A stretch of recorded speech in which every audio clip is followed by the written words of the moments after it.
अस्सलाम वालेकुम गर्ल्स। जो आज हमने टॉपिक डिस्कस करना है, it's known as assessment and intervention in developmental psychology. Developmental psychology आपको पता है कि इसमें हम पैदाइश से लेकर मौत तक इंसान में होने वाली हर किस्म की तब्दीलियों का मुताला करते हैं, चाहे वो नफ्सियाती हों, चाहे वो समाजी हों, चाहे वो आपके लाइफ के डिफरेंट एस्पेक्ट से ताल्लुक़ रखती हों। तो जब हम असेसमेंट इंटरवेंशन की बात करते हैं तो सबसे पहले जो टेस्ट इस्तेमाल किए जाते हैं डेवलपमेंटल साइकोलॉजी के कॉन्टेक्स्ट में, वो हैं इंटेलिजेंस टेस्ट। इंटेलिजेंस टेस्ट इसलिए इस्तेमाल किए जाते हैं ताकि हम ये देख सकें कि बच्चा जो है क्या अपनी उम्र के हिसाब से प्रोग्रेस कर रहा है या अपनी उम्र के हिसाब से उसकी प्रोग्रेस नहीं है। क्योंकि डिफरेंट जो एज के पैराडाइम्स हैं वो डिफरेंट होते हैं, तो वो हमने फुलफिल करने होते हैं, तो उसको चेक करने के लिए हम डिफरेंट इंटेलिजेंस के टूल्स यूज करते हैं। ठीक है, तो सबसे पहले हर्बर्ट स्पेंसर ने 1803 में जहानत की जो टर्मिनोलॉजी है वो इंट्रोड्यूस कराई थी। ठीक है, हर्बर्ट स्पेंसर ने 1803 में। फिर उसके बाद जो है वो फ्रांसिस गाल्टन ने 1884 में जो फर्स्ट मेंटल टेस्ट है वो इंट्रोड्यूस कराया था, और कटेल ने 1890 में सबसे पहले जो है वो ज़हनी आजमाइश की इस्तेलाह जो है वो इस्तेमाल की थी। ठीक है, उसके बाद आपको पता है कि 1900 में मिनिस्टर ऑफ पब्लिक इंस्ट्रक्शन ने फ्रांस में अल्फ्रेड बीने को ये टास्क सौंपा कि कोई एक ऐसा टेस्ट बनाया जाए जिसके ज़रिए से बच्चों की जहानत की पैमाइश की जा सके, क्योंकि फ्रांस में बहुत ज़्यादा बच्चे फेल हो रहे थे, और ये जानने की उस वक्त ये शदीद ज़रूरत महसूस की कि कोई ऐसा टेस्ट बनाया जाए जिससे बच्चों की जहानत को चेक किया जा सके और ये देखा जा सके कि आया बच्चे जो हैं वो स्कूल में पढ़ने के काबिल हैं या नहीं हैं। ठीक है, तो उसमें जो है वो फिर उसके बाद अगर हम बात करें ज़हानत की पैमाइशों की, तो 1905 में बीने साइमन ने अपना पहला टेस्ट जो है वो इंट्रोड्यूस कराया। ठीक है, और बीने साइमन के मुताबिक अगर बच्चा जो है वो फितरी तौर पर मेंटली रिटार्टेड ना हो, यानी कि औसत दर्जे की ज़हानत रखता हो, एवरेज इंटेलिजेंस रखता हो, ठीक है, तो वो तकरीबन तमाम मज़ामीन को खुश उसलूबी से जो है वो पढ़ सकता है। लेकिन अगर उसके अंदर ये सलाहियत नहीं है तो वो नहीं पढ़ सकेगा। इसलिए इसका ये कॉन्सेप्ट है कि ज़हानत का एक ख़ास लेवल होना ज़रूरी है ताकि बच्चा जो है वो तालीम हासिल कर सके। ठीक है, इसमें जो सवालात अरेंज किए गए वो असेंडिंग ऑर्डर ऑफ डिफ़िकल्टी में अरेंज किए गए, यानी कि पहले आसान सवाल थे, फिर बतदरीज उनको मुश्किल की तरफ लेकर जाया गया। ठीक है, फिर इसकी रिविजन्स वक्त के साथ साथ होती रही। 1911 में इसकी पहली रिवीजन आई। ठीक है, जिसमें इसकी एज रेंज जो है वो 3 साल से लेकर 13 साल तक की कर दी गई, और उसमें पहली दफ़ा जो है वो ज़हनी उम्र की इस्तेलाह इस्तेमाल की गई। ठीक है, फिर बच्चों की जो ज़हनी उम्र थी उसका मवाजना उनकी क्रोनोलॉजिकल एज यानी कि तबई उम्र के साथ किया गया, और यूं जो है वो ये टेस्ट स्टार्ट हुआ। अब जो इसमें जो डिफरेंट एज के बच्चे थे उनसे डिफरेंट किस्म के सवालात पूछे जाते रहे। जैसे फॉर एग्जांपल, अगर कोई 3 साल का बच्चा है तो उससे जस्ट ये पूछा जाता है कि जिस्म के मुख्तलिफ हिस्सों के नाम बताए। अगर कोई 4 साल का बच्चा है तो उसमें तस्वीरों में कौन सी अशियाएं हैं, जैसे कैट है, डॉग है, उसकी पहचान कराना। फिर कोई चीज़ छोटी है या बड़ी है उसकी पहचान कराना, उसका फ़र्क कराना, और अगर 3 डिजिट्स हों तो उनको दोहराना। इस तरह के सवालात पूछे गए। 5 साल के बच्चे से मनी काउंट कराना, ठीक है, पैसों की पहचान कराना और चीज़ों में फ़र्क कराना पूछा गया। 6 साल की उम्र में अशिया में फ़र्क बताना, पैसों को गिनना और उल्टी गिनती। ठीक है, 7 साल की उम्र में अगर कोई तस्वीर नामुकम्मल है तो नामुकम्मल हिस्सों के बारे में बताना। ठीक है, गिने बगैर हाथों की उंगलियां बताना और राइटिंग। ठीक है, 8 साल की उम्र में 1 से 20 तक उल्टी गिनती गिनना, हफ्तों के नाम, महीनों के नाम।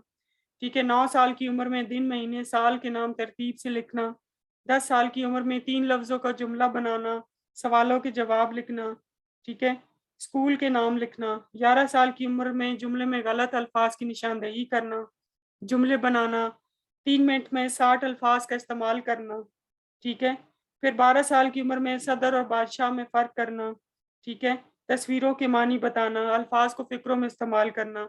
13 साल की उम्र में जो टुकड़े कटे हुए हैं उनसे डिज़ाइन बनाना, ज़हन में किसी चीज़ का खाका बनाकर उसकी ड्राइंग बनाना, और अल्फाज मुतरादिफ, इस तरह की चीज़ें शामिल थी।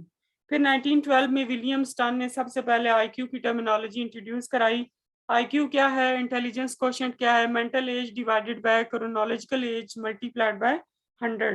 ٹھیک ہے, یعنی کہ ذہنی عمر ڈیوائڈیڈ بائی طبعی عمر ملٹی پلائڈ بائی 100. 1916 میں ٹرمن جو کہ اسٹینفورڈ یونیورسٹی میں پروفیسر تھا, اس نے 3000 بچوں کے اوپر انٹیلیجنس ٹیسٹ اپلائی کیا, اور پھر اس کے جو ریزلٹس ہے اس کی بیسس پہ ٹیسٹ میں جو خامیاں تھیں ان کو دور کرنے کی کوشش کی گئی.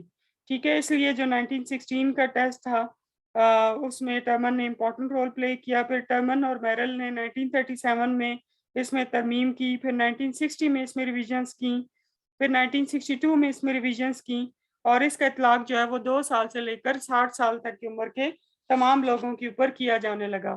پھر اس کے بعد جو ہے ڈیوڈ ویچلر نے اپنا ذہانت کا ٹیسٹ دیا. ٹھیک ہے, ڈیوڈ ویچلر نے جو ذہانت کا ٹیسٹ دیا اس کے 3 طرح کے IQ ہمیں پتہ چل سکتے ہیں. ایک وربل انٹیلیجنس سکور, ایک پرفارمنس انٹیلیجنس سکور, اور ایک جو ہے اوور آل انٹیلیجنس کا سکور. جو ویچلر نے اپنے اسکیل بنائے وہ بچوں کے لیے علیحدہ بنائے, بڑوں کے لیے علیحدہ بنائے, اور جو انفینٹس ہیں ان کے لیے علیحدہ بنائے. جو انفینٹس کے لیے بنایا گیا اس کا نام رکھا گیا bachelor preschool and primary scale for children, ٹھیک ہے, آف انٹیلیجنس. ٹھیک ہے, جو بچوں کے لیے بنایا گیا وہ bachelor intelligence scale for children تھا, اور جو بڑوں کے لیے بنایا گیا وہ بیچلر ایڈلٹ انٹیلیجنس اسکیل تھا. ٹھیک ہے, پہلے وپسی کی بات کرتے ہیں, bachelor preschool and primary school scale of intelligence. ٹھیک ہے, یہ سب سے چھوٹا پیمانہ ہے جو کہ نرسری اور پرائمری اسکول کے بچوں کے اوپر اس کا اطلاق ہوتا ہے. ٹھیک ہے, 1967 میں 3 سال سے لے کر 6.5 سال تک کی عمر کے بچوں کے لیے یہ آزمائش تیار کی گئی, اور اس میں 11 سب اسکیلز ہیں, جس میں سے 10 جو ذیلی اسکیل ہیں وہ انٹیلیجنس کو ڈٹرمائن کرتے ہیں, اور اس کو کرنے میں 50 سے 75 منٹ جو ہے وہ تقریباً لگتے ہیں. ٹھیک ہے, اور اس کو 2 سیشنز میں کیا جاتا ہے, یعنی پہلے ایک سیشن میں ہاف ٹیسٹ کرائے جائیں گے, پھر اگلے سیشن میں ہاف ٹیسٹ جو ہے وہ کرائے جاتے ہیں. ٹھیک ہے, اور اس میں جو ہے وہ وقت جتنی غلطیاں بچے سے ہوتی ہیں وہ نوٹ کر لی جاتی ہیں. ٹھیک ہے, اور اس طریقے سے بچے کی انٹیلیجنس جو ہے وہ میئر کی جاتی ہے. پھر اس کے بعد جو نیکسٹ اسکیل ہے وہ ہے bachelor intelligence scale for children. ٹھیک ہے, یہ اس میں 12 ٹوٹل ٹیسٹ تھے. ٹھیک ہے, اور اس میں 2 اضافی ٹیسٹ بھی شامل ہیں. ٹھیک ہے, اور اس کے ذریعے بھی وربل ٹیسٹ بھی کیا جا سکتا ہے, اور پرفارمنس ٹیسٹ بھی اس کے ذریعے میئر کیا جا سکتا ہے. اس کے ساتھ ساتھ اس میں ڈیویشن IQ کی ٹرمینالوجی بھی انٹروڈیوس کرائی گئی. ٹھیک ہے, اور جو نارمل انٹیلیجنس ہے وہ 100 کی رکھی گئی, اور ڈیویشن IQ جو ہے وہ 15 کی رکھی گئی. یعنی کہ اگر کسی کا سکور آتا ہے 115 تو اس کا مطلب ہوتا ہے 1 اسٹینڈرڈ ڈیویشن ابو دا مین. اگر کسی کا سکور آتا ہے 130 تو 2 اسٹینڈرڈ ڈیویشن ابو دا مین. اگر کسی کا سکور آتا ہے 145 تو 3 اسٹینڈرڈ ڈیویشن ابو دا مین. اگر کسی کا سکور آتا ہے 85 تو 1 اسٹینڈرڈ ڈیویشن بلو دا مین. اگر کسی کا 70 آتا ہے تو 2 اسٹینڈرڈ ڈیویشن بلو دا مین. ٹھیک ہے, اس طریقے سے جو ہے وہ ذہانت کو ڈیویشن کے ذریعے جو ہے وہ نام دیا گیا. پھر اگر ٹیسٹوں کی بات کریں تو اس میں 2 طرح کے ٹیسٹ ہیں, ایک ہے وربل ٹیسٹ اور ایک ہے پرفارمنس ٹیسٹ. وربل ٹیسٹ ہے جیسے فار ایگزامپل معلومات چیک کی جاتی ہیں, کہ آپ سے پوچھا جا سکتا ہے کہ قومی اسمبلی میں ممبرز کی کل تعداد کتنی ہوتی ہے. پھر مشابہت کا مطلب یہ ہے کہ سملیرٹی 2 چیزوں میں کیا سملیرٹی ہے, جیسے کہ بنانا میں اور امرود میں کیا سملیرٹی ہے, یا کمپیوٹر اور کتاب میں کیا چیزیں سملر ہیں. ٹھیک ہے, پھر ارتھمیٹک ہے کہ ایک گیند قیمت اگر 3 روپے ہے تو 5 گیندوں کی قیمت کتنی ہوگی. ٹھیک ہے, اسی طریقے سے ووکیبلری کہ آپ کو الفاظ کا میننگ کتنا آتا ہے, جیسے کہ ٹیوب لائٹ ہے تو اس کا کیا مطلب ہے, لیمپ ہے تو اس کا کیا مطلب ہے. کمپریہنشن عام فہمی کہ اگر فار ایگزامپل آپ سے دوست کا کھلونا ٹوٹ جاتا ہے تو آپ کو کیا کرنا چاہیے, یا اگر آپ کو کوئی انویلپ ملتا ہے, ٹھیک ہے, جس کے اوپر ایڈریس لکھا ہوا ہے تو آپ کو کیا کرنا چاہیے. آپ کو کہیں سے کوئی ID کارڈ ملتا ہے تو آپ کو کیا کرنا چاہیے. پھر پرفارمنس ٹیسٹ ہے کہ جیسے فار ایگزامپل تصویریں مکمل کرنا, کہ اگر تصویر میں کوئی پارٹ غائب ہو تو آپ سے پوچھا جا سکتا ہے کہ تصویر میں کیا چیز غائب ہے. پھر خفیہ ضابطے, کوڈ سبسٹیٹیوشن ٹیسٹ کے جیسے 1 2 3 ہے تو اس کو کوئی نہ کوئی کوڈ دے دیا جائے, یا ABC ہے تو اس کو کوئی نہ کوئی کوڈ دے دیا جائے, اور پھر پوچھا جا سکتا ہے کہ اس کوڈ کا کیا مطلب ہے. پھر تصویروں کو ترتیب دینا کہ جو تصویریں ہیں وہ بغیر کسی ترتیب کے پڑی ہوں, اور آپ نے ان تصویروں کو ارینج کرنا ہو ایک سیکوینس میں. پھر بلاک ڈیزائن میں آپ کے پاس ڈفرینٹ کلرز کے بلاک ہیں, ان کو ارینج کر کے آپ نے کوئی بلڈنگ بنانی ہو. پھر علیحدہ اجزاء سے تصویر مکمل کرنا کہ ذیل میں مختلف اجزاء کو جو بھی آپ کو دیے گئے ہیں ان کو ایک خاص سیکوینس میں ارینج کریں. پھر پرفارمنس ٹیسٹ کی اگر ہم بات کریں وسک آر میں جو کہ ریویژن اس کی دی گئی تو اس میں ہے تصویریں مکمل کرنا, تصویروں کو ترتیب دینا, بلاک ڈیزائن, علیحدہ اجزاء سے تصویر کو مکمل کرنا اور بھول بھلائیاں یعنی کہ میز لرننگ اس میں شامل کی گئی. جو وربل ٹیسٹ تھا اس میں انفارمیشن ہے, کمپریہنشن ہے, ارتھمیٹک ہے, سملیرٹیز ہے اور ووکیبلری ہے. ٹھیک ہے, جب اس کو ٹیسٹ کو بنایا گیا تو اس کو کوشش کی گئی کہ اس میں کلچر کا انفلوئنس نہ ہو, یعنی کہ یہ نہ ہو کہ فار ایگزامپل وہ ٹیسٹ جو ہے وہ امریکنس پہ تو اپلیکیبل ہو لیکن افریقن پہ یا پاکستانی پاپولیشن پر اپلیکیبل نہ ہو. ٹیسٹ ایسا بنانے کی کوشش کی گئی کہ ہر ڈفرینٹ کلچرل بیک گراؤنڈ کے لوگ اس کو آسانی سے جو ہے وہ دے سکیں, اور اس میں پاور ٹیسٹ بھی شامل کیا گیا اور اسپیڈ ٹیسٹ کو بھی انکلوڈ کیا گیا, دونوں کا خیال رکھا گیا. ٹھیک ہے, اور دونوں کو ذہن میں رکھ کر جو ہے وہ ٹیسٹ بنایا گیا. پھر بیچلر ایڈلٹ انٹیلیجنس اسکیل ہے. ٹھیک ہے, اور یہ 1939 میں فرسٹ ٹائم انٹروڈیوس کرایا گیا, پھر اس کی ریویژن 1955 میں کی گئی اور اس میں 11 سب ٹیسٹ ہیں جس میں 5 جو ہیں وہ وربل ٹیسٹ ہیں, 6 جو ہیں وہ وربل ٹیسٹ ہیں اور 5 جو ہے وہ پرفارمنس ٹیسٹ ہیں. وربل ٹیسٹ میں انفارمیشن ہے جس میں ٹوٹل 29 کوسچنز ہیں, کمپریہنشن ہے جس میں ٹوٹل 14 کوسچنز ہیں, ارتھمیٹک ہے جس میں ٹوٹل 14 کوسچنز ہیں, سملیرٹیز ہے جس میں ٹوٹل 13 کوسچن ہیں. ٹھیک ہے, اور ڈیجٹ سپین ہے جس میں 3 سے لے کر 9 ڈیجٹ تک آپ کتنے الفاظ ایک وقت میں ذہن میں دہرا سکتے ہیں, اور ووکیبلری ہے جس میں ٹوٹل 40 ورڈز ہیں. ٹھیک ہے, اگر ہم پرفارمنس ٹیسٹ کی بات کریں تو اس میں کوڈ سبسٹیٹیوشن ٹیسٹ ہے, تصویروں کو مکمل کرنا ہے جس میں ٹوٹل 21 آپ کو ڈفرینٹ پکچرز دی جاتی ہیں جو کہ انکمپلیٹ ہوتی ہیں. بلاک ڈیزائن ہے جس میں آپ کو 4 سے لے کر 9 تک بلاک دیے جاتے ہیں, تصویروں کو ترتیب دینا ہے, آپ کو 8 سیٹ تصویروں کے دیے جائیں گے اور آپ نے ان کو کمپلیٹ کرنا ہوگا. علیحدہ اجزاء سے تصویر مکمل کرنا. ٹھیک ہے, پھر اس کے بعد اس کی 1980 میں ریویژن دی گئی اور اس طریقے سے جو ہے وہ ذہانت کو پیمائش کرنے کے لیے اسٹینفورڈ بینے اور بیچلر ایڈلٹ انٹیلیجنس اسکیل یہ دونوں انڈیویجول ٹیسٹ ہیں, یعنی یہ ایک وقت میں ایک ہی انسان کے اوپر اپلائی کیے جا سکتے ہیں. اب ہم ڈسکس کریں گے گروپ ٹیسٹ. گروپ ٹیسٹ وہ ٹیسٹ ہوتے ہیں جو ایک وقت میں مختلف لوگوں سے کرائے جا سکتے ہیں, جیسے کہ یرکس گروپس انٹیلیجنس ٹیسٹ ہے. پہلی جنگ عظیم کے دوران رابرٹ یرکس نے اپنا ذہانت کا ٹیسٹ دیا جس کا مقصد یہ تھا کہ فوج کے اندر جو ہے وہ ذہانت کی پیمائش کی جا سکے. ٹھیک ہے, اب اس میں جو چیزیں ذہن میں رکھی گئی وہ یہ تھی کہ نمبر 1 ذہنی آزمائش کے سوالوں کا آپ کی جو تعلیمی کیا کہتے ہیں ایپٹیچیوڈ ہے اس سے کوئی تعلق نہیں ہے. یعنی کہ دیکھیں فوج میں تو تعلیم کی اتنی ضرورت نہیں ہے, آپ کی چیزوں کی سمجھ بوجھ کی زیادہ ضرورت ہے.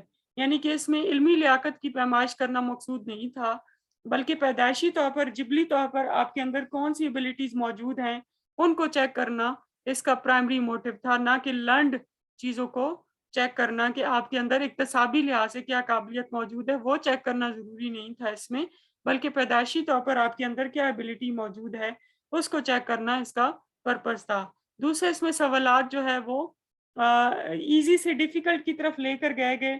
تیسرا یہ ہے کہ شمار کا طریقہ آسان بھی ہو اور ٹیسٹ لینے والے کی ذاتی رائے سے مبرہ بھی ہو, یعنی کہ ٹیسٹ ایسا بنایا جائے جس میں پرسنل لائکنگ ڈس لائکنگ شامل نہ ہو.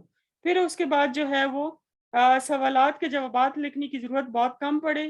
ٹھیک ہے, اور اس میں تقریباً 212 سوالات تھے اور ان کو صرف 23 منٹ اور 15 سیکنڈ میں حل کیا جا سکتا تھا, یعنی کہ بہت ہی کم ٹائم میں ہم اس کے ٹیسٹوں کو پورا کر سکتے ہیں. اور یہ کافی انٹرسٹنگ بنائی گئی تاکہ جو ہے جو اس میں لوگ ہیں وہ انٹرسٹ کے ساتھ اس کے سوالوں کا جواب دے سکیں. اس میں پھر جو نیکسٹ ٹیسٹ ہے وہ ہے army alpha. Army alpha test ان لوگوں کے لیے بنایا گیا جو کہ پڑھے لکھے تھے اور انگلش سپیکنگ لوگ تھے. ٹھیک ہے, اور اس میں جو ہے وہ جنرل انفارمیشن, کمپریہنشن, ارتھمیٹک اور وربل آپ کی چیزوں کی انڈرسٹینڈنگ اور پرسپچوئل انڈرسٹینڈنگ کو چیک کیا گیا. ٹھیک ہے, اس میں بھی چیزیں جو ہیں وہ آسان سے مشکل کی طرف لے کر جائے گی, اور اس میں یہ دیکھا گیا کہ آپ کے اندر مینٹل کلیئرٹی کتنی ہے, آپ ذہنی طور پر تیز کتنے ہیں, اور آپ کی انسائٹ یعنی کہ بصیرت کتنی اہم ہے. ٹھیک ہے, اور پھر اس کے بعد آرمی بیٹا ٹیسٹ ہے. آرمی بیٹا ٹیسٹ ان لوگوں کے لیے بنایا گیا جو پڑھے لکھے نہیں تھے یا جنہوں نے जिनकी जो बेसिक लैंग्वेज है वो इंग्लिश नहीं है, जो कि यानी कि English speaking, native English speaking ना हो, उनके लिए आर्मी बीटा टेस्ट जो है वो इस्तेमाल किया गया। फिर Otis quick scoring intelligence test है, जो कि ओटस ने इंट्रोड्यूस कराया, हमने भी अपने ऊपर ये टेस्ट अप्लाई किया था, ठीक है। और इससे फौरी तौर पर हम किसी की अगर ज़हनी आजमाइश को जानना हो तो हम इसको इस्तेमाल कर सकते हैं, ठीक है। इसको पंजाब यूनिवर्सिटी लाहौर ने भी इसके ऊपर काम किया है और ये पाकिस्तानी स्टूडेंट्स के ऊपर भी इसको हम अप्लाई कर सकते हैं। इसमें ना बड़े मजे के टेस्ट होते हैं, जैसे फॉर एग्जांपल अगर पहला क्वेश्चन है कि मदद झैल में से कौन सी चीज नरम है, जैसे कि शीशा, पत्थर, बर्फ, लोहा, रूई, तो आपको पता है कि रूई जो है वो सबसे ज्यादा नरम होती है, तो इस तरह के सवालात इसमें शामिल किए गए। फिर इसी तरीके से कबूतर एक किस्म का डैश है, जानवर है, पौधा है, फूल है, परिंदा है, ये कीड़ा है, तो ऑफकोर्स कबूतर जो है वो एक परिंदा है। तो टोपी को सर से वही निस्बत है जो जूते को पाँव से है। इस तरह के यानी सवालात इसमें शामिल किए गए। फिर अमेरिकन कॉलेज टेस्ट और कॉलेज एबिलिटी टेस्ट था, जो कि 1959 में दिया गया, और इसमें अमेरिकन स्टूडेंट्स में मालूमात कितनी है और उनकी नेचुरल एबिलिटीज़ क्या हैं उसको चेक करने के लिए टेस्ट दिया गया। इसमें यह देखा जाता था कि रोज़मर्रा अंग्रेज़ी के इस्तेमाल से मुतल्लिक बच्चों को कितनी इंफॉर्मेशन मौजूद है, उनकी अरिथमेटिक यानी मैथमेटिक्स कैसी है, उनको सोशियोलॉजी का कितना इल्म है, और उनको नेचुरल साइंसेस के बारे में कितना इल्म मौजूद है। फिर जो नेक्स्ट टेस्ट दिया गया वो था scholastic aptitude test. Scholastic aptitude test जो है वो स्कूल और कॉलेज के बच्चों के लिए बनाया गया, ताकि ये जान सकें कि क्या उनके अंदर एप्टीट्यूड मौजूद है कि वो इस क्लास को या इस मजमून को कामयाबी से पढ़ सकते हैं या नहीं पढ़ सकते। फिर ग्रेजुएट रिकॉर्ड एग्जामिनेशन है।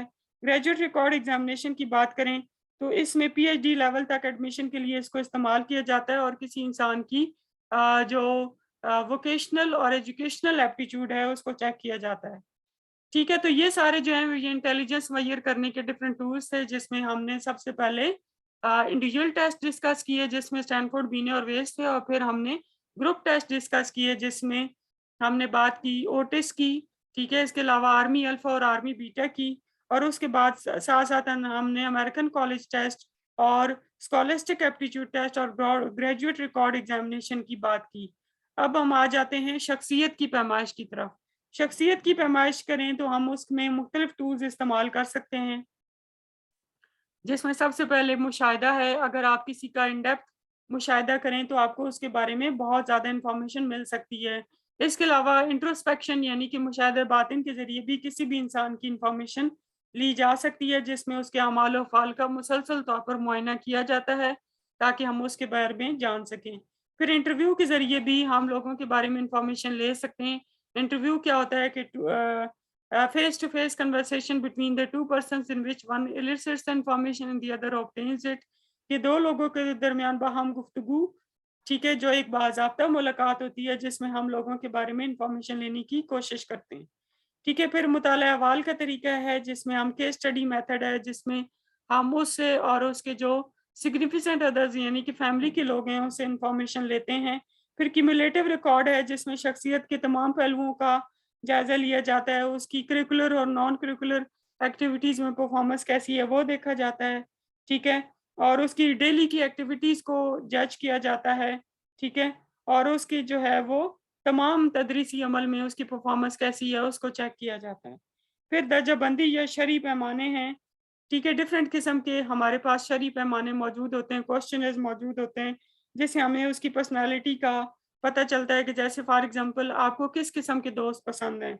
ऐसे दोस्त जो कि साफ को हों, पोलाइट हों, ज़हीन हों या संजीदा हों, ठीक है। तो इससे हमें क्लियर हद तक पता चल जाता है कि किसी इंसान की पर्सनैलिटी कैसी है। फिर थीमेटिक ए परसेप्शन टेस्ट भी हम यूज़ करते हैं जिसमें हमारे पास पिक्चर्स होती हैं, ठीक है, और फिर उस पिक्चर्स के ऊपर हमने अपनी स्टोरीज लिखनी होती हैं। जैसे फॉर एग्जांपल इस तस्वीर में पहले क्या हो रहा था, अब क्या हो रहा है और उसके बाद क्या होना है, ठीक है। तो तस्वीर किस पस मंज़र को डील करती है और आपके इस पिक्चर के बारे में क्या एहसासात और जज्बात हैं, ठीक है। तो फिर कहानी का माहिराना तरीके से तज्ज़िया किया जाता है और यूँ हमें शख्सियत के तमाम पहलुओं का जायज़ा पता लग सकता है। फिर रोशा इंक ब्लॉट टेस्ट है जिसमें स्याही के धब्बे होते हैं और आपसे पूछा जाता है कि आपको इन इंक ब्लॉट्स में क्या नज़र आ रहा है। ये जो इंक ब्लॉट्स होते हैं ये अनक्लियर होते हैं, एम्बिगुअस होते हैं, और उससे हमें लोगों की पर्सनालिटी का पता चल सकता है। इसके अलावा जो डिफरेंट टेस्ट इस्तेमाल किए जाते हैं उनमें MMPI है, रोटर इनकम्प्लीट सेंटेंस ब्लैंक है, जिससे के जरिए डिग्री ऑफ एडजस्टमेंट को चेक किया जा सकता है। एडवर्ड पर्सनल प्रेफरेंस स्केड्यूल है, जिसमें पर्सनालिटी की 15 डिफरेंट डायमेंशंस को स्टडी किया जा सकता है। 16 पर्सनालिटी फैक्टर है, जिससे हम पर्सनालिटी की 16 डिफरेंट टाइप्स को स्टडी कर सकते हैं। और चाइल्ड ए परसेप्शन टेस्ट है, ठीक है। इसके अलावा वकूफ़ी काबिलियत को जांचने के भी टेस्ट मौजूद हैं, जिससे हमें किसी इंसान की एब्स्ट्रैक्ट इंटेलिजेंस, उसकी अददी सलाहियतें यानी कि मैथमेटिकल इंटेलिजेंस, उसकी रीजनिंग की एबिलिटी और उसकी वर्बल एबिलिटी को चेक किया जा सकता है। इसके अलावा बच्चे के अंदर आमोदशी मसाइल को हल करने और अचीवमेंट को स्टडी करने की भी इसमें मौजूद हैं। फिर नफ्सी हरकी साइकोमोटर एबिलिटी के आपके अंदर आपकी आपकी विजन कितनी अच्छी है, आपकी बसारत कितनी अच्छी है यानी कि, और आपकी समात कितनी अच्छी है, आपके अंदर आर्टिस्टिक एबिलिटीज कैसी हैं और आपकी मैकेनिकल एबिलिटीज कैसी हैं। इसको चेक करने के लिए साइकोमोटर इंटेलिजेंस टेस्ट या साइकोमोटर टेस्ट इस्तेमाल किए जाते हैं। फिर एप्टीट्यूड टेस्ट हैं। Aptitude is defined as what an individual can do, एक इंसान क्या कर सकता है, उसका रुझान क्या है, वो मुस्तकबिल में किस पेशे में ज्यादा कारकर्दगी दिखा सकता है, उसके लिए कौन सी फील्ड बेहतर रहेगी, उसके लिए कौन से मज़ामीन बेहतर रहेंगे, उसको हम एप्टीट्यूड टेस्ट कहते हैं। फिर अगर हम इंटरवेंशन की बात करें तो सबसे पहले एजुकेशनल थेरेपी है, ठीक है। एजुकेशनल थेरेपी के जरिए हम किसी इंसान के आमोदिशी मसाइल को देख सकते हैं, ठीक है। और इसके अलावा उसके अंदर आमोदिश की काबिलियत कैसी है, इसको चेक किया जा सकता है, ठीक है। और फिर इसके साथ साथ कौन से बच्चे जो हैं वो इमोशनल प्रॉब्लम्स का शिकार हैं या लर्निंग के प्रॉब्लम्स का शिकार हैं, उनके अंदर कोई लर्निंग डिफ़िकल्टी तो नहीं है, या उनको तवज्जो के मसाइल तो नहीं है, ठीक है, या वो फ्रस्ट्रेटेड तो नहीं है, ठीक है। तो उनके अंदर किसी किस्म की एंग्जायटी तो नहीं है, या वो हौसला शिकनी का शिकार तो नहीं है, ठीक है। अगर तालिब इल्म के साथ ऐसा हो रहा है तो फिर एजुकेशनल थेरेपिस्ट इन तमाम चीज़ों को एड्रेस करने की कोशिश करता है।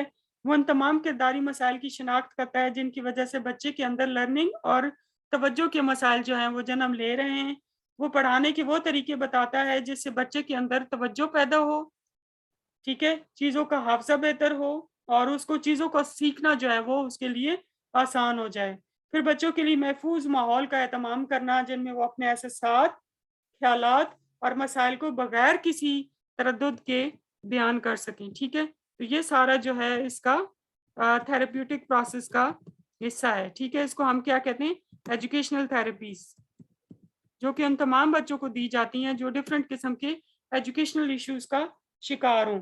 फिर इसमें बच्चे के लिए स्कूल और घर दोनों के दरमियान एक मुतवाज़न ताल्लुक पैदा किया जाता है या राब्ता पैदा किया जाता है, ताकि हमें पता चल सके कि बच्चे की लाइफ में कोई किसी किस्म की कोई प्रॉब्लम्स तो नहीं है। फिर अगर बच्चों को ट्रीटमेंट करनी हो तो उसके लिए ट्रीटमेंट प्लान जो है वो इंट्रोड्यूस कराना, वो भी इसमें शामिल है, ठीक है। फिर नेक्स्ट जो है वो है ऑक्यूपेशनल थेरेपी। बाज़ लोगों को ये नहीं समझ आती कि उनके लिए कौन सा शोबा बेहतर है या वो कौन से शोबे में अच्छी कारकर्दगी दिखा सकते हैं, ठीक है। या फिर ये है कि वो अगर उनको उस शोबे में प्रॉब्लम्स आ रही हैं जिस जॉब में वो करते हैं तो उनको भी एड्रेस किया जाता है। ऑक्यूपेशनल थेरेपी का माहिर हर उम्र के अफराद के साथ इलाज के सिलसिले में डील करता है, मगर वो जब वो बच्चों के साथ इलाज के सिलसिले में डील करता है तो उनके मसाइल को देखता है, स्पेशली उनकी लर्निंग सही हो रही है या नहीं हो रही, ठीक है, और उनके अंदर किसी किस्म के अटेंशन के या कंसंट्रेशन के प्रॉब्लम्स तो नहीं है, ठीक है। फिर जब हम ऑक्यूपेशन को देखते हैं तो हमारा जहन तरीके इलाज के बजाय इसके मानी कहीं और ढूंढने लग जाता है। अगर हम वेबस्टर्स डिक्शनरी में देखें तो ऑक्यूपेशन का मतलब है an activity in which we are engaged, ठीक है, यानी जो भी काम जिसको हम कर रहे होते हैं वो हमारा ऑक्यूपेशन है, ठीक है। यानी ऑक्यूपेशन से मुराद ऐसी सरगर्मी है जिसमें फर्द मशगूल होता है। ऑक्यूपेशनल थेरेपी रोज़मर्रा के मामलात को देखती है, रोज़मर्रा की एक्टिविटीज़ को देखती है, रोज़मर्रा के मामलात में कौन से मसाइल हमें दरपेश होते हैं, ठीक है, उनको ख़त्म करने की कोशिश करती है, फ़र्द की काबिलियत को बढ़ाने की कोशिश करती है, ठीक है। और स्पेशली उन लोगों को डील करती है जिनके अंदर किसी किस्म का जिस्मानी प्रॉब्लम हो, ज़हनी लिहाज से कोई प्रॉब्लम हो, या वक़ूफ़ी तौर पर चीज़ों की समझ-बूझ में कोई मसाइल हों तो उनको ये डील करती है। इसके फ़ायदे क्या हैं? नंबर 1, फ़र्द के अंदर खुद एतमादी और एतमाद पैदा होता है। नंबर 2, والدین اور اساتذہ کو یہ سمجھ آ جاتی ہے کہ بچہ کیا کرنا چاہتا ہے اور وہ کسی کام کو کیسے ختم کر سکتا ہے۔ نمبر 3 اسکول کے کام کو ختم کرنے اور آموزشی کاموں میں توجہ دینے کے عمل کو مضبوط کرتی ہے۔ نمبر 5 جو ہے آکوپیشنل تھراپی عام طور پر ڈسلیکسیا یعنی جو وہ بچے جن کو زبان کی لڑکھڑاہٹ کا مسئلہ ہو ان کو ڈیل کرتی ہے۔ ڈسگرافیا جس میں بچوں کے الفاظ کو لکھنے میں مشکلات پیش آتی ہیں اس کو ڈیل کرتی ہے۔ اور ڈسپریکسیا یعنی کہ حرکی مہارت کے مسائل یعنی بٹن بند کرنا، زپ لگانے میں مسئلہ ہونا، لکھنے میں مشکلات وغیرہ اس طرح کے مسائل کو ایڈریس کرتی ہے۔ پھر بہت سارے بچے ایسے ہوتے ہیں جو کہ صحیح طور پر بول نہیں پاتے ہیں، وہ رے کو رے بولتے ہیں یا اٹک اٹک کر بات کرتے ہیں یا ہکلاتے ہیں بات کرنے کو، تو ایسے بچوں کے لیے اسپیچ تھراپی جو ہے وہ زباندانی کا طریقہ علاج استعمال کیا جاتا ہے۔ بعض بچوں کو پرونانسیشن میں مسئلہ ہوتا ہے، بعض بچے توتلے پن کا شکار ہوتے ہیں، بعض بچوں کے اندر ڈسلیکسیا ڈسپیکسیا الفاظ کو ادا کرنے آڈیٹری پروسیسنگ ڈس آرڈر ہوتا ہے، ٹھیک ہے، اور ان لوگوں کے لیے اسپیچ لینگویج تھراپسٹ جو ہے SLP امپورٹنٹ رول پلے کرتا ہے۔ اسپیچ تھراپی جو ہے وہ عام طور پر جن معاملات میں معاونت فراہم کرتی ہے وہ مندرجہ ذیل ہیں۔ نمبر 1 جو بچے کلیئر نہیں بول سکتے ہیں اور بولتے وقت ان کی ساؤنڈ یعنی آواز میں غلطیاں ہوتی ہیں ان کو ایڈریس کرتی ہے۔ جو ہکلاٹ کا شکار ہوتے ہیں ان بچوں کو ڈیل کرتی ہے۔ آواز کے زیر و بم کا مسئلہ ہو یعنی آواز کی کوالٹی اور والیوم کا مسئلہ ہو ان بچوں کو ڈیل کرتی ہے۔ جن بچوں کو کھانے یا الفاظ چبانے میں یا کھانے یا چبانے میں مشکلات کا سامنا ہو ان کو ڈیل کرتی ہے۔ اس کے فائدے کیا ہیں؟ نمبر 1 یہ طریقہ علاج بچے کے سیکھنے اور بولنے کے انداز کو آسان اور واضح بناتا ہے۔ نمبر 2 کیا ہے کہ جن بچوں کو دوسروں کے سامنے بولنے میں مشکلات پیش آئیں ان کو ختم کرتی ہے۔ نمبر 3 ان بچوں کا علاج کرتی ہے جن کے اندر ریڈنگ وغیرہ کے پرابلمس ہوں۔ نمبر 4 کیا ہے یہ طریقہ علاج بچے کے اندر سیکھنے اور بچے کے اندر ہمت اور حوصلہ پیدا کرنے میں امپورٹنٹ رول پلے کرتا ہے۔ پھر مخصوص آموزشی اور معذوری کے علاج، بعض بچے ایسے ہوتے ہیں جن کے اندر اسپیسیفکلی کوئی ڈس آرڈر ہوتا ہے جیسے کہ اٹینشن ڈیفیسٹ ہائپر ایکٹیویٹی ڈس آرڈر ہے، آٹزم ہے، ڈسلیکسیا ہے، ٹھیک ہے، تو ان بچوں کو پڑھانے کے مخصوص طریقے بتائے جاتے ہیں۔ کلاس روم کی ان کی سچویشن کو بتایا جاتا ہے، یعنی جس بچے کو ڈسلیکسیا ہے اس کو زیادہ وقت دینا تاکہ وہ اپنا کام جو ہے وہ ختم کر سکے۔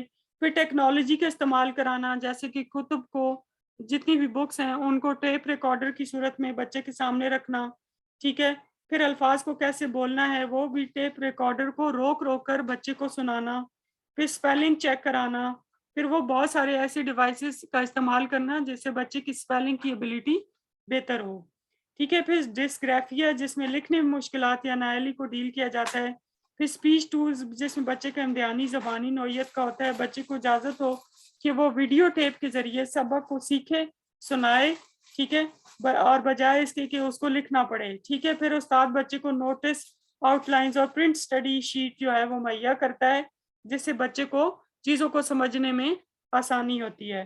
پھر ڈسکیلکولیا جس میں ریاضی کا مسائل ہوں یعنی کہ بچے کو چیزوں کو کیلکولیٹ کرنے میں مسائل ہوں تو اس کو ڈسکیلکولیا کہتے ہیں، ٹھیک ہے، تو ایسے بچوں کے لیے ویژول ٹیکنیکس استعمال کی جاتی ہیں، ٹھیک ہے، ویژول ٹیکنیکس میں بچے کو تصویری صورت میں اعداد رکھا کر ان کا مفہوم سمجھانا، ٹھیک ہے، پھر یوز آف میموری ایڈز کے ریاضی کے کانسیپٹس کو یاد رکھنے کے لیے موسیقی سے مدد لینا، پھر کمپیوٹر کا استعمال کرنا، ریاضی مشکلات کا شکار بچے کمپیوٹر کا استعمال کرتے ہیں تاکہ ان کو میتھس کو سمجھنے میں آسانی ہو۔ پھر نیکسٹ جو ہے وہ ہے وقوفی کرداری طریقہ علاج۔ وقوفی کرداری طریقہ علاج بچوں کے لیے علیحدہ ٹیکنیک کا استعمال کرتا ہے، ٹھیک ہے، بچوں کے جو خیالات ہوتے ہیں، احساسات ہوتے ہیں، ان کے جو بیلیفز ہوتے ہیں، ان کی جو سوچیں ہوتی ہیں جو کہ ان کے اندر جنم لے چکی ہوتی ہیں، ان کو یہ ایڈریس کرتا ہے، ان کی آموزش کی بابت، اسکول کی بابت یا اپنے مستقبل کی بابت جو بھی تشویش ہو، یعنی ان کے اسکول کے ریلیٹڈ، لرننگ سے ریلیٹڈ یا گھر سے ریلیٹڈ جو بھی ان کے ایشوز ہیں، اس کے اندر انزائٹی پائی جاتی ہے، کسی قسم کی اداسی ہے، کسی قسم کی گھبراہٹ ہے، احساس کمتری ہے، تو اس کو یہ ایڈریس کرتی ہے، ٹھیک ہے، اور بچے کے اندر جو منفی اور غیر عقلی خیالات ہوتے ہیں ان کو چینج کر کے مثبت اور عقلی خیالات میں تبدیل کیا جاتا ہے جس سے بچہ نہ صرف تعلیمی زندگی بلکہ دوسری شعبوں میں بھی بہتر کارکردگی دینے لگ جاتا ہے۔ پھر کرداری طریقہ علاج ہے۔ کرداری طریقہ علاج میں اگر ہم بات کریں تو اس طریقے علاج کی مدد سے بچے کی ناپسندیدہ کردار کو پسندیدہ کردار میں تبدیل کرنے کی کوشش کی جاتی ہے، ٹھیک ہے، رسپانس شیپنگ کی جاتی ہے تاکہ جو ہے بچے کے اندر جو ہے وہ رسپانس اس کا بہتر کیا جا سکے اور رول ریہرسل جو ہے وہ کی جاتی ہے، ٹھیک ہے۔ تو یہ ڈفرینٹ ٹولز ہیں جو کہ ہم اسکول سائیکالوجی میں استعمال کرتے ہیں، ٹھیک ہے۔ پھر اس کے بعد اگر ہم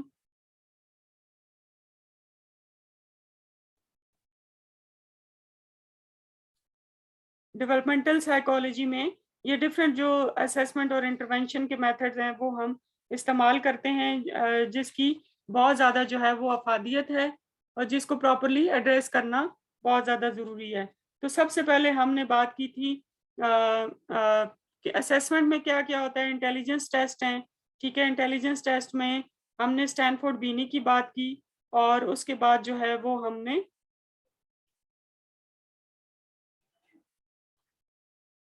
اسٹینفورڈ بینی کی بات کی، اس کے بعد ہم نے جو ہے وہ بیچلر ایڈلٹ انٹیلیجنس اسکیل کی بات کی، اس کے بعد جو ہے ہم نے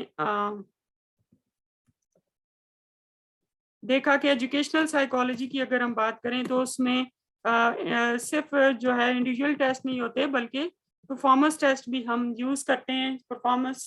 اور اس کے بعد انٹیلیجنس کو جب ہم نے میئر کرنا ہے تو اس میں کچھ سنگل انڈیویجول ٹیسٹ ہیں اور کچھ گروپ ٹیسٹ ہیں۔ انڈیویجول ٹیسٹ میں ہم نے کون کون سے ڈسکس کیے، انڈیویجول ٹیسٹ میں ہم نے ڈسکس کیے جیسے فار ایگزامپل اسٹینفورڈ بینی اور ویز، اور گروپ ٹیسٹ میں ہم نے ڈسکس کیا گروپ ٹیسٹ میں ہم نے بہت سارے ٹیسٹ ڈسکس کیے جس میں اوٹس کوئک اسکورنگ ٹیسٹ تھا، ٹھیک ہے۔ اس کے بعد جو ہے وہ ہم نے آرمی الفا اور آرمی بیٹا کو ڈسکس کیا۔ پھر اس کے بعد پرسنالٹی کو اسیس کرنے کے لیے ہم نے ڈفرینٹ ٹولز جو ہیں وہ اسٹڈی کیے، جن میں سب سے پہلے جو ہے وہ مشاہدہ ہے، پھر انٹرویو ہے، پھر اس کے بعد جو ہے وہ بہت ساری ٹیکنیکس ہیں جیسے کہ روٹر انکمپلیٹ سینٹینس بلینک ہے، MMPI ہے، ٹھیک ہے، EPPS ہے، جس کے ذریعے ہم لوگوں کی پرسنالٹی کو میئر کر سکتے ہیں۔ یہ جو جتنے بھی ہم نے اسیسمنٹ اور انٹرونشن کے جو ٹولز ڈسکس کیے ہیں یہ ایجوکیشنل سائیکالوجی میں یوز ہوتے ہیں۔ اب ہم آ جاتے ہیں کہ اسیسمنٹ اینڈ انٹرونشن کو ڈیولپمنٹل سائیکالوجی میں کیسے اسٹڈی کیا جا سکتا ہے۔ ڈیولپمنٹل سائیکالوجی کی اگر ہم بات کریں تو اس میں اسیسمنٹ سے مراد کون کون سے ٹیسٹ ہیں۔ نفسیات میں بہت سارے ایسے ٹیسٹ موجود ہیں جو کہ نہ صرف بچوں بلکہ بالغوں کی نشو و نما کے امراض کو بھی اسٹڈی کرنے کے لیے استعمال ہوتے ہیں، ٹھیک ہے، جس میں سائیکو ایجوکیشنل ٹیسٹ ہے، ٹھیک ہے۔ پھر اس کے بعد جو ہے وہ نیورو بیہیورل اسیسمنٹ ٹیسٹ ہیں، سائیکولوجیکل اسیسمنٹ ہے اور اکیڈیمک اسیسمنٹ ہے۔ تو جو ٹیسٹ استعمال کیے جاتے ہیں اس میں سب سے پہلے چائلڈ ڈیولپمنٹل انوینٹری ہے۔ یہ انوینٹری 1992 میں بنی جس میں 270 آئٹمس جو ہے وہ شامل ہیں، اور اس میں جو چیک لسٹ ہیں اس کے 8 ایریاز کو وہ اسٹڈی کرتی ہے، ٹھیک ہے، 8 ڈفرینٹ ایریاز کو اسٹڈی کرتی ہے۔ پھر ڈیولپمنٹ بیہیویئر چیک لسٹ ہے، اس میں ٹوٹل 96 آئٹمس ہیں۔ اس چیک لسٹ کو والدین اور اساتذہ سے پر کروایا جاتا ہے تاکہ یہ دیکھا جا سکے کہ بچے میں نشو و نما کے حوالے سے کرداری اور ایجانی پرابلمس کون کون سے ہیں۔ بچے کی ذہانت کو چیک کرنے کے لیے Wechsler intelligence scale, Wechsler intelligence scale for children اور Wechsler intelligence scale for preschool جو ہے وہ یوز کیا جا سکتا ہے۔ اس کے علاوہ اسکریننگ ٹیسٹ ہیں۔ اسکریننگ ٹیسٹ میں بچے کی نشو و نما کے بارے میں ان کے والدین سے انفارمیشن لی جاتی ہے جو کہ بچی کی نگہبانی پر معمور ہوتے ہیں، ٹھیک ہے۔ ان کو اپنے بچے کا بہت اچھے سے پتا ہوتا ہے کہ ان کے بچے کے اندر کسی قسم کا کوئی پرابلم ہے یا نہیں ہے، ٹھیک ہے۔ پھر اس میں یہ دیکھا جاتا ہے کہ بچے کی نشو و نما کے اندر کوئی خامی تو نہیں ہے یا کوئی عارضہ تو بچے میں نہیں ہے، کوئی ڈس آرڈر تو نہیں ہے، ٹھیک ہے۔ اس کو ہم ایویلویشن اسکریننگ کہتے ہیں۔ اس کے علاوہ بچے میں چلڈرن کمیونیکیشن اسیسمنٹ کی جاتی ہے تاکہ بچے کی کمیونیکیشن کو چیک کیا جا سکے۔ اس کے لیے ہم جو ڈفرینٹ ٹیسٹ استعمال کرتے ہیں اس میں SSB اور MASE شامل ہیں۔ پھر اس کے بعد اگر ہم بیہیورل اسیسمنٹ کی بات کریں تو اس کا تعلق فرد کے حقیقی کردار کا مشاہدہ کرنا اور اس کی پیمائش کرنا ہے۔ دوسرے الفاظ میں ہم یہ کہہ سکتے ہیں کہ بچہ کیا کرتا ہے، وہ ان واقعات یا حالات جہاں پر اس کے کردار کو مشکلات کا سامنا ہو وہ بھی ہم بیہیورل اسیسمنٹ کے ذریعے چیک کرتے ہیں۔ اس کو ہم 2 درجوں میں تقسیم کر سکتے ہیں۔ پہلا جو درجہ ہے وہ ہے کلینیکل بیہیورل اسیسمنٹ، جہاں پر بچے کو مشکلات کا سامنا ہو वहाँ पर इसका इस्तेमाल करते हैं, जैसा कि घर है, स्कूल है, काम करने वाली जगह है, या फिर दूसरे और हालात में। और उसकी दूसरी किस्म को हम फंक्शनल बिहेवियरल असेसमेंट का नाम देते हैं, ठीक है। Clinical behavioural assessment and functional behavioural assessment. Functional behavioural assessment में बच्ची की नाअहली स्कूल के हवाले से, या उसको लर्निंग की डिफिकल्टीज को, या अगर उसके अंदर जो किरदार है वो मुनासिब है या गैर मुनासिब है, इसको चेक किया जाता है। इन टेस्टों का इस्तेमाल रवायती तौर पर किसी खास महारत में खराबी को या कमी को जांचने के लिए, या फिर इनका इस्तेमाल दिमाग के इन हिस्सों को देखना होता है जिनमें कोई नुकसान, जख्म या असाबी बीमारी का खदशा हो।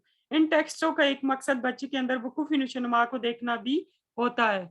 फिर उसके बाद इंटरवेंशन है। इंटरवेंशन की अगर हम बात करें तो सबसे पहले बिहेवियरल थेरेपी है। किरदारी तरीके इलाज एक ऐसा नफ्सियाती तरीके इलाज है जो कि किरदारी मसाइल को कम करने पर तवज्जो देता है। इसके साथ साथ फर्द के अंदर अगर मुताबिकती लिहाज से कोई प्रॉब्लम्स मौजूद हैं, उसको एडजस्ट करने की कोई प्रॉब्लम्स मौजूद हैं, तो उसको मुताबिकत बेहतर बनाने की सलाहियतें या महारतें सिखाई जाती हैं, सोशल स्किल ट्रेनिंग दी जाती है, ठीक है, जिसकी मदद से फर्द की जिस्मानी, ज़हनी और इबलागी महारतों को बेहतर किया जाता है। क्योंकि कम्युनिकेशन स्किल्स बेहतर हों तो बच्चा आराम से जो भी उसके प्रॉब्लम्स हैं वो दूसरों को बता सकता है। बच्चे की उम्र के साथ साथ बच्चे के किरदार और अमाल में नशोनुमा के हवाले से बच्चे की मदद की जाती है। फिर वो कॉग्निटिव थेरेपी है। कॉग्निटिव थेरेपी जो है वो बिहेवियरल तरीके इलाज से मुख्तलिफ है। इसमें बच्चे के ख्यालात, एहसासात, हिजानात का मुताला किया जाता है जो कि फर्द को एक मखसूस किरदार की तरफ रागिब करते हैं। हम कहते हैं कि thoughts are the seeds of the behaviour, the way you think is the way you behave. जब किरदारी तरीके इलाज में, अगर इसके बरक्स अगर हम किरदारी तरीके इलाज में उसके किरदार को ख़त्म करने की कोशिश करते हैं या उसके किरदार को तब्दील करने की कोशिश करते हैं, ठीक है, जबकि कॉग्निटिव बिहेवियर थेरेपी में सोच को तब्दील करने की कोशिश की जाती है। और हमारा ये मानना है कि अगर हम पॉजिटिव सोचेंगे तो बिहेवियर भी पॉजिटिव होगा। फिर फिजिकल थेरेपी है। ऐसे बच्चे जिनके अंदर हरकी प्रॉब्लम्स हों, मोटर डिसेबिलिटीज़ हों, तवाज़न कायम रखने में मसाइल हों और हमांगी के मसाइल हों, ठीक है, तो फिजिकल थेरेपी या फिजियोथेरेपी फर्द की हरकी महारतों, तवाज़न और हमांगी फर्द की अज़लाती ताकत की तरफ अपना फोकस करती है। अगर आप अपने बच्चे के अज़लात और जोड़ों को मुआयना करवाना चाहते हैं तो आपको फिजियोथेरेपिस्ट से राब्ता करना होगा। इसके अलावा ज़बान की हरकी महारतों, फीडिंग से रिलेटेड प्रॉब्लम्स, ठीक है, बोलने से रिलेटेड प्रॉब्लम्स, बैठने के अंदाज से रिलेटेड प्रॉब्लम्स, हत्ता कि दिल और फेफड़ों की कारकर्दगी का भी मुआयना फिजियोथेरेपिस्ट कर सकते हैं। इसमें हम बायो फीडबैक भी देखते हैं, ठीक है, कि बायो फीडबैक के ज़रिए आपको अपनी बॉडी के डिफरेंट जो पार्ट्स हैं उनकी परफॉर्मेंस के बारे में भी बताया जाता है। फिर ऑक्यूपेशनल थेरेपी है।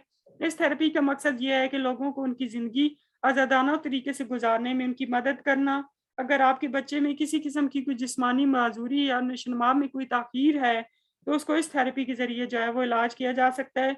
इसमें बच्चे के वकूफ़ी, जिस्मानी और हरकी जो महारतें हैं उनको नशोनुमा के लिहाज से दुरुस्त सिमत में चेंज करने की कोशिश की जाती है। इसके साथ साथ बच्चे की नफ्सियाती, समाजी और दूसरे माहौली अवामिल जो कि बच्चे के रोज़मर्रा के अमाल पर असरअंदाज होते हैं उनका भी इलाज करने की कोशिश की जाती है। फिर ज़बानदानी का तरीका इलाज यानी कि स्पीच थेरेपी है।